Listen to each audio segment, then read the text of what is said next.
Maintenant, direction Saint-Malo, pas pour mettre des pieds dans l'eau, mais pour visiter le site de Timac Agro.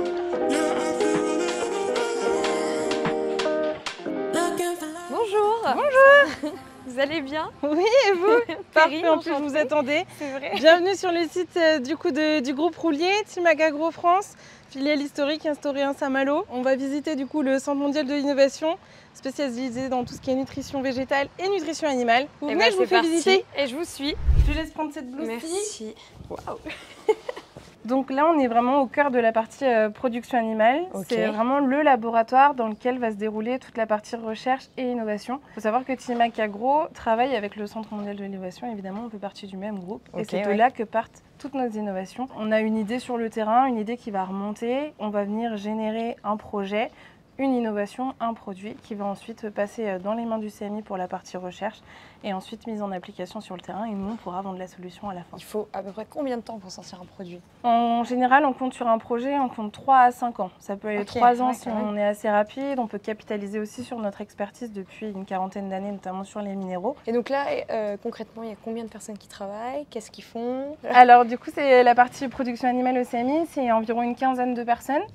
Il faut savoir qu'on couvre toute la production animale, c'est-à-dire qu'on s'est organisé de façon à ce qu'il y ait un pôle ruminant, un pôle monogastrique, un pôle aussi plutôt réglementaire, parce qu'évidemment pour la mise en marché de nos produits, on a besoin de l'appui du réglementaire, et une partie aussi environnement qu'on pourra aller visiter tout à l'heure. On visite un peu du coup? Bien sûr. C'est parti.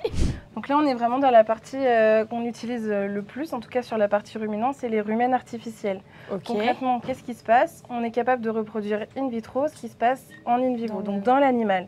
Donc on utilise effectivement tout un système de fermentation auquel on va venir ensuite travailler donc, avec une base de ration.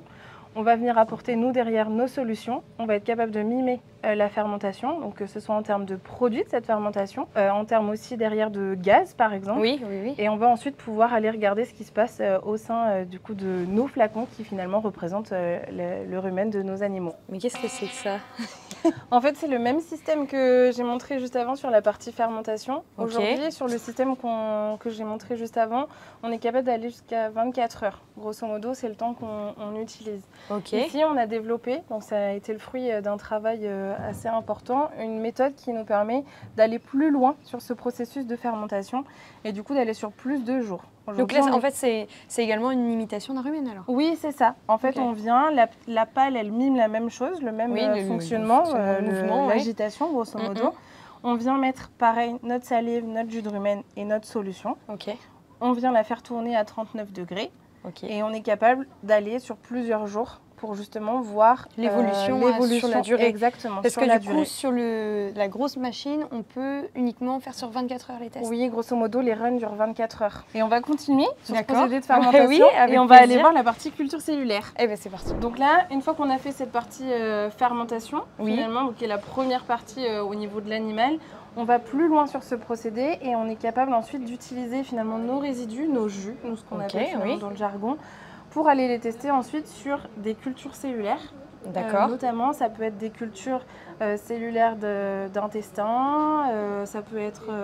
on a vraiment tout un pôle et différentes cellules. On a fait cette phase de fermentation et on va pouvoir mimer cette phase d'absorption. Ensuite, qui est primordiale finalement pour le ruminant, il faut aujourd'hui lui donner l'énergie et les nutriments. Je pensais que ça existait que dans les films, ces petits labos comme ça.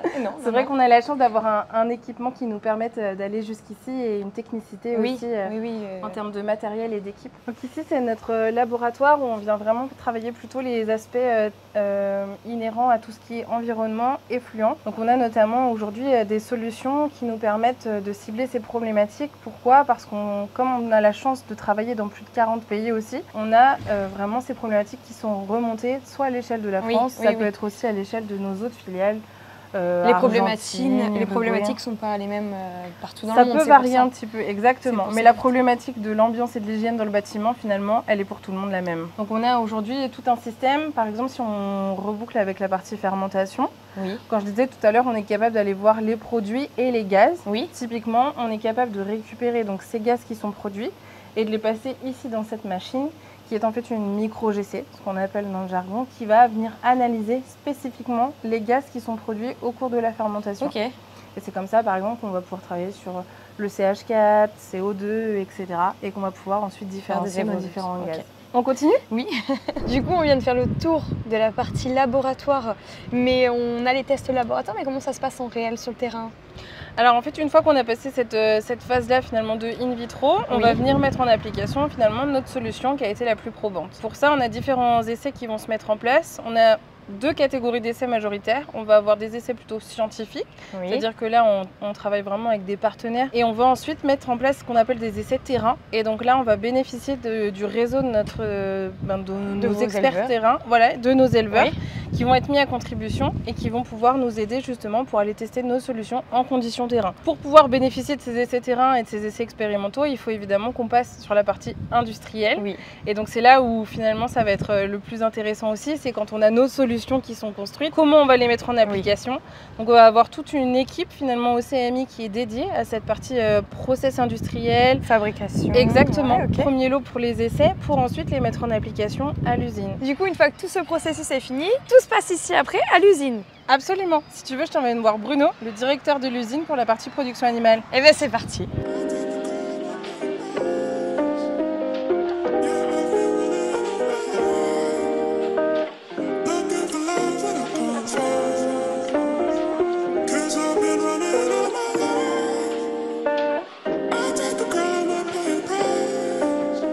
Bon allez, comme à chaque fois, j'ai droit à ma petite tenue de compétition. Donc on n'oublie pas de mettre les EPI dans les usines, la petite Charlotte pour l'hygiène, le casque et surtout, on n'oublie pas les lunettes.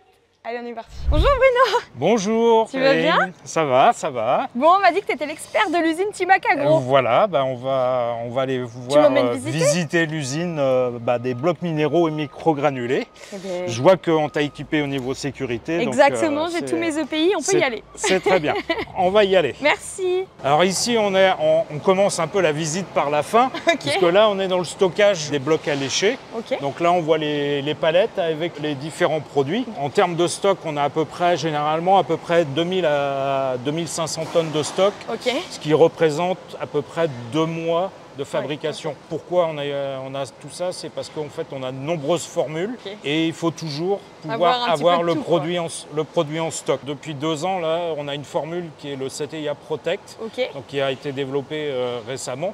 Donc là où je suis allée visiter. Et qui marche très bien. Sinon on a des classiques, par exemple le Lunéopop qui a un bloc croissance qui marche très bien et qui est un petit peu l'évolution du minéral avec du phosphore, du calcium, enfin tout ce qu'il faut. Pour les jeunes bovins, si je comprends. Voilà. Bon, du coup, explique-moi un peu, qu'est-ce qu'on fait dans cette pièce? Alors, ici, on est en salle de contrôle. Donc ça, c'est le cœur de l'usine. Et c'est là que tout commence, puisque c'est là que se présentent les fournisseurs quand ils viennent livrer les matières premières. D'accord.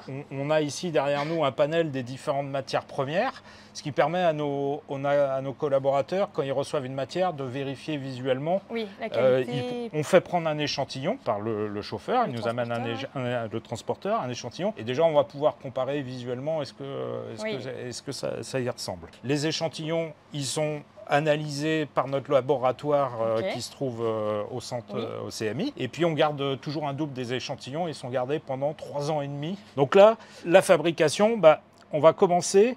La particularité pour faire des blocs, si on regarde ici, les matières premières, on va partir de matières premières qui sont très fines, micronisées. Là, c'est du calcium marin, du lithotame broyé, séché. Alors, pour faire un bloc alléché qui va se tenir, vous faites comment? Il va falloir pouvoir agglomérer les matières en même temps. Donc, la particularité qu'on a, c'est qu'on va faire on a un procédé qui va consister en 2 étapes. On va faire un pré-mélange des principales matières premières. On va fabriquer un microgranulé, c'est-à-dire ça va être un microgranulé, c'est ça. Donc là, c'est la formule qu'on est en train de fabriquer en ce moment. On va en fait mélanger les matières, une partie des matières premières ensemble, ajouter un liquide et un liant. On va coller les matières ensemble. Donc on va ajouter du liant en mélangeant aux produits, les matières liquides aux matières solides. Ensuite, on va sécher, ce qui va permettre d'extraire l'humidité et la partie qui sert à rien. Vous faites sécher dans des moules en fait, comment ça se passe? Alors c'est dans le process, c'est un sécheur. Donc là, on est à la première étape. D'accord. La deuxième étape, elle va consister à rajouter les autres matières qu'on n'a pas mis au départ. Alors dans des blocs alléchés, on a toujours du sel. Donc on va l'ajouter Pourquoi on ne l'ajoute pas au départ? C'est parce qu'on veut garder la forme des cristaux de sel. Ça a une importance pour aider à la cohésion des blocs. Okay. Et puis on va ajouter aussi les différents additifs, oligo-éléments. Ici on voit c'est des choses des fois qui ont des couleurs un petit peu différentes. Donc ça, c'est des matières premières qui sont dosées et pré-mélangées à part. Et puis on va aller donc sur l'atelier de pressage, où en fait on va mélanger la matière, le sel, les oligo-éléments et alimenter les presses qu'on va aller voir fonctionner. Ok, et là ça nous fait un bloc. Voilà. Du coup je viens de voir la partie innovation juste avant. On a parlé un petit peu des blocs nutritionnels. Est-ce que à l'heure actuelle vous cherchez toujours à innover, à créer? Dites-moi en plus là-dessus. Oui, on est en relation justement avec le CMI qui va nous proposer de développer des nouveaux produits. Et dans les innovations récentes, on parlait tout à l'heure des blocs qui marchent bien, c'était Iaprotec, la technologie Protectine qui a été développée par le CMI. Et en fait, la particularité, nous, on s'est adapté au niveau de l'usine pour pouvoir fabriquer notre pré-mélange nous-mêmes. Qu'au lieu d'acheter des pré-mélanges tout faits, on a pu développer nos propres formules, les faire nous-mêmes. Donc là, c'est complètement internalisé maintenant. Donc on fabrique notre pré-mélange pour le Protectine avant de faire nos fabrications de Protectine. Et ça se fait au fil d'échanges réguliers avec le CMI, avec les services développement, produits, marketing, etc. Donc en constante innovation. Voilà, voilà. Bon, ça tombe bien parce que demain je vois Christophe, donc un éleveur de vaches laitières. Je pense que je vais pouvoir lui apporter ce produit qu'il ne connaît pas, apparemment. C'est un client à vous, en espérant que le produit lui plaise. Ouais. Et du coup, c'est quoi les avantages de ce bloc-là? Alors là, on parlait tout à l'heure en intro des blocs croissance. Oui. Ça en fait partie. Ces blocs-là. Ça en fait partie. Donc là, c'est pour les jeunes bovins. Les voilà, oui. Même on peut donner aux équins, aux moutons aussi. Tout le monde y a droit. Voilà. Merci en tout cas de la visite. C'était un plaisir. Et puis, je vais emmener tout ça à Christophe. Et bonne journée sur le terrain. Merci beaucoup. C'est bon, j'ai fini. Ça s'est bien passé? C'était super. Parfait. J'ai tout bien visité. J'espère avoir tout compris. Et j'espère surtout vous voir au SPACE. Vous serez présents? Oui, on sera au hall 9, le stand C52. Et bien, je viendrai vous voir avec grand plaisir. Avec grand plaisir. Merci beaucoup. Bonne journée, merci. Bonne route. Merci. Pour finir ce road trip en beauté, on passe voir Christophe, mais sous un autre angle, la nutrition de ses vaches et notamment pour comprendre comment il a réglé son problème de mycotoxines grâce à des solutions de Timac Agro. Dernier arrêt et c'est parti. Bonjour. Bonjour. Perrine. Christophe.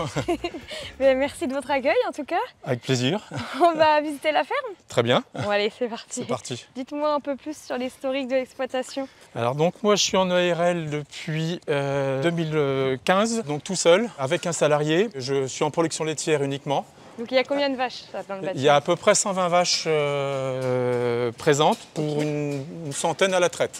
Ok. À peu près. Donc en race Holstein, oui, donc tout en Holstein. Je fais beaucoup de génétique. D'accord, oui. Je suis un passionné de génétique. Un petit peu de concours ou pas du tout? Alors pas de concours, mais de génétique, oui. Donc pur et dur, sélection des taureaux, c'est quoi votre sélection principale? Oui, sélection des taureaux, production de taureaux aussi. Ah oui, c'est quoi les points que vous sélectionnez le plus? C'est quoi, le lait, les taux? C'est un ensemble. Le lait, les taux, les mamelles, la longueur de treillon maintenant pour la traite robotisée. Ok, oui, très important. Voilà. C'est important, fécondité, reproduction, cellules, c'est tout un ensemble. Bon, on veut la meilleure vache. Ouais, on veut la meilleure vache. Quand on a des vrais Ferrari comme ça, parce qu'il faut aussi une bonne alimentation. Exactement. Donc là, c'est quoi, une alimentation à base de maïs? Alors, c'est une alimentation à base de maïs, en silage d'herbe, en silage de luzerne, en rubanage de luzerne, des tourteaux différents, colza, soja, minéral, urée, de l'eau aussi. On a eu un problème de mycotoxines l'an dernier, donc un manque de production, moins de production. En fait, vous l'avez remarqué par la baisse de production, c'est ça? Oui, on l'a remarqué par la baisse de production et par des productions qui plafonnaient un petit peu.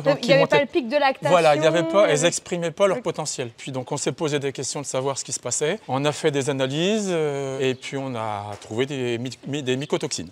Ok, donc ça, les mycotoxines, comment ça se répercute sur la production laitière, mais ça vient d'où exactement? Donc l'alimentation, mais comment, de quelle manière? Alors ça vient donc par l'alimentation, donc surtout par les pratiques culturales, donc des répétitions de maïs sur maïs un petit peu. C'est des champignons donc, qui sont amenés aussi par le stress de la plante, manque d'eau, trop de chaleur, manque de chaleur, voilà. Et vous n'avez pas comment à tout ça dans l'alimentation? Je pense que vous n'avez pas jeté le silo de maïs. Bah non, tout à fait, on ne l'a pas acheté, donc on a amené un capteur, quoi, tout simplement. Ok, et c'est qui fait l'alimentation ici? C'est vous du coup? Non, là c'est Nicolas, c'est mon salarié, surtout qui s'occupe de l'alimentation, et qui est là d'ailleurs. Bonjour. Perrine, enchantée. Nicolas. Le salarié, Salarié, c'est ça. Responsable alimentation. Ouais, bah oui. Je viens vers toi parce que du coup Christophe vient m'évoquer un problème avec les mycotoxines. Dis-moi un peu plus ce qui s'est passé. Bah comment ouais, tu gères ça? quand on a changé de maïs, en fait, on s'en est rendu compte, quoi. Baisse de production et puis refus à l'auge. Donc du coup, bah, après, on a installé un capteur. Donc c'est Le spa. ça que là. Ouais, c'est ça que là, le Spada Amico. Ouais, Ok, de chez Timacagro du coup. Et donc c'est celui-là.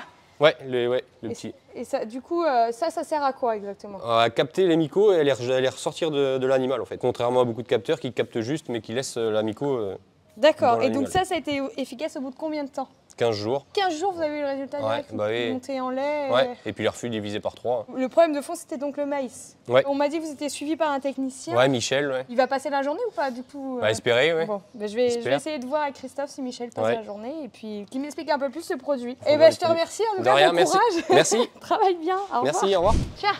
Bonjour Michel. Bonjour. Vous allez bien?